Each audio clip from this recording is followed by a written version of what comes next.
नमस्कार दोस्तों, आज हमारे साथ अखिल भारतवर्षीय नाथ समाज के राष्ट्रीय संयोजक एवं राष्ट्रीय महामंत्री योगी अनूपनाथ जी हैं। आइए आज हम उनसे बातें करते हैं और उनके संगठन के बारे में जानते हैं। योगी अनूपनाथ जी, नमस्कार आपको।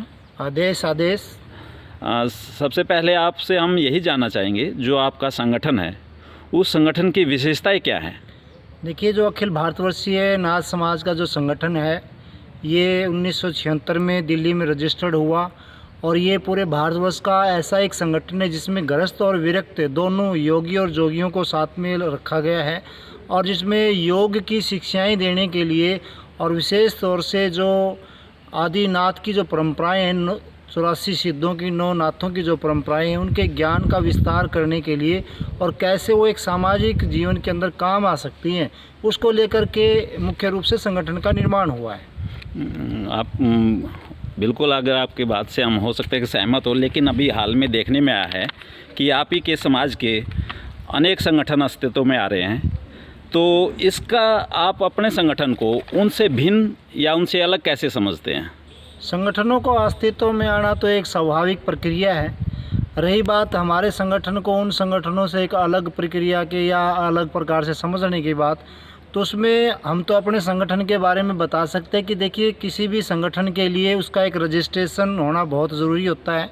साथ में क्योंकि सरकार से जो ना मदद लेनी होती है, तो उसके लिए एक बैंक अकाउंट, कोई भी सामाजिक व्यक्ति अगर उसमें कोई लेन देन करता है, उसके सदस्य बनाता है, तो उसका एक बैंक अकाउंट ज़रूरत है। और बैंक अकाउंट के साथ ही जो अपना एक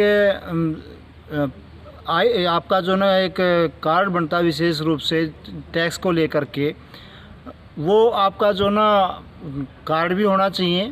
और कार्ड के साथ साथ जो ना उसकी ITR भी बहुत ज़रूरी होती है कि आपका जो है एक ITR के जो जितनी भी सूचनाएं हैं जिसके माध्यम से वो जाएं, और फिर सरकार में आपकी क्या सहभागिता रहती है, किस प्रकार से आप काम करते हैं, इसका एक पूरा लेखा जोखा जो ना चलता है।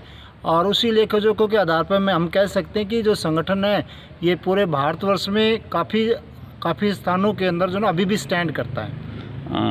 अनूप जी, मैं आपसे जानना चाहूँगा, आप अच्छी तरह से जानते हो कि आपके संगठन में काफ़ी समय से चुनाव प्रक्रिया सुचारू रूप से नहीं चल रही है।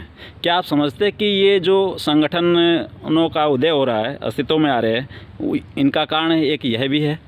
देखिए, जो संगठन है ये अखिल भारतवर्ष के स्तर पे है, इसमें लगभग प्रांतों में इसकी शाखाएं हैं और ये कहना कि भाई इसकी चुनाव प्रक्रियाएं नहीं चल रही, ये गलत होगा। क्योंकि बहुत सारे प्रांतों के अंदर जो ना हरियाणा को आप लें, हरियाणा में जगह जगह पर जिले के जो हमारे जो अधिकारी बनाए गए और वो अन्य जो स्थानों पर भी जैसे इस प्रकार से जो अधिकारी बनाए, और वर्तमान में तो इसके लिए मेंबरशिप का सभी के लिए जो भी समाज का एक सामान्य भी व्यक्ति है वो भी इसके अंदर फ्री ऑफ कॉस्ट मेंबरशिप ले सकता है। और इस मेंबरशिप के बाद में क्योंकि ऑल इंडिया का एक जिसमें कहा जाता है भी करोड़ों की जो जनसंख्या है, तो करोड़ों की जनसंख्या को होल्ड करने के लिए वो प्रोसेस भी जो ना आधुनिक रूप से तो संभव है लंबे समय से, क्योंकि पहले जो ना आने जाने के ज़्यादा साधन नहीं होते थे, संचार के साधन नहीं होते थे, तो उस टाइम पर लोगों को इकट्ठा करके जो ना इसका चुनाव होता था।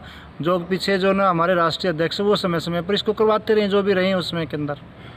तो क्या आप कोशिश करेंगे कि जो आपके रुष्ट साथी है या जो समाज के लोग हैं, आप उनको किसी तरह से समझाएं, या जो बहक गए हैं आपके एक मार्ग के, जो समाज के उत्थान के लिए जो कुछ करना चाहिए उनको समझाएं, या वो वापस उसी मुख्य धारा में जो आपके संगठन के साथ में आए, ताकि आपके समाज का और अच्छी तरह से ज़्यादा भला हो सके? देखिए, जो भी सामाजिक संगठन आए हैं वो कोई हम ये नहीं कह सकते कि बह के गए हैं। हर आदमी का अपना एक सोचने का एक नज़रिया होता है। हमारा अपना एक नज़रिया, हम शिक्षा के ऊपर काम कर रहे हैं, रोज़गार के ऊपर काम करते हैं। हरियाणा में तो ये दिखाया भी है कि जहाँ लोग बात शिक्षा की करते हैं लेकिन करते धरते कुछ नहीं है। कोरोना काल के अंदर जो ना एक क्विज कॉन्टेस्ट करवाई गई माननीय मंत्री जी से, उन बच्चों को जो ना प्रोत्साहन के रूप में राशि भी दिलाई गई, सर्टिफिकेट भी दिलाए गए। खेलों के जगत में हरियाणा का नंबर 1 होता है पूरे भारतवर्ष में, तो उसमें भी हमारे हरियाणा के अंदर जो है समाज के बच्चों के लिए विशेष रूप से खेल भी आयोजित करवाए गए। यानी कि कथनी और करनी हमारे संगठन की एक है।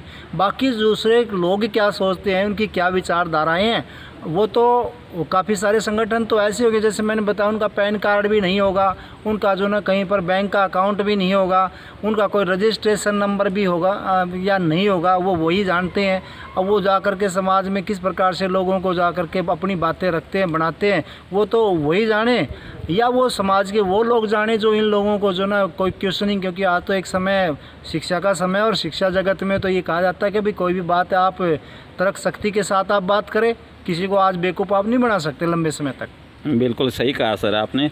अंत में अनूप दास जी, मैं आपसे जानना चाहूँगा, जो आपका संगठन है उसकी क्या भावी योजनाएं हैं? देखिए, संगठन की साफ सीधी सोच इसके संविधान में लिखी हुई है कि भाई गृहस्थ और विरक्त दोनों जोगी योगी समाज का ना उत्थान करना। तो उसके लिए हमने सबसे पहले शिक्षा और रोज़गार को लिया है, और साथ में हम खेल को भी ले रहे हैं कि 3 चीज़ों के ऊपर हमने फोकस करना है, शिक्षा, खेल और उसके बाद में रोज़गार। कि रोज़गार के लिए खेल भी एक बड़ा महत्वपूर्ण हिस्सा हो गया है। अभी पहले कहते थे भाई खेलोगे कूदोगे होगे खराब, पढ़ोगे लिखोगे बनोगे नवाब, लेकिन आज हरियाणा के अंदर या अभी जो ओलंपिक गेम है उससे पहले भी जितने भी गेम होते हैं, बच्चे अगर वहाँ आगे निकलते हैं हमारे तो वहाँ निकले, और जो बच्चा खेल कूद में नहीं, वो पढ़ाई लिखाई करके आगे निकले और वो कंपटीशन को जो ना आगे लड़े, और कंपटीशन के दम पर जो ना अपनी जो आरक्षण की व्यवस्था हम करवाने वाले हैं और जो करवा रहे हैं, उनका जो ना नतीजा जल्दी समाज के सामने होगा। बिल्कुल उम्मीद है, हम आपके संगठन के लिए, आपके समाज के लिए दुआ करते हैं और उम्मीद करते हैं जिस तरह से आप अभी लगे हुए अपने समाज के लिए, वैसे ही आगे भी समाज के सहयोग और उत्थान के लिए आप कार्य करते रहेंगे। धन्यवाद। आभार जी। जय हिंद, जय भारत।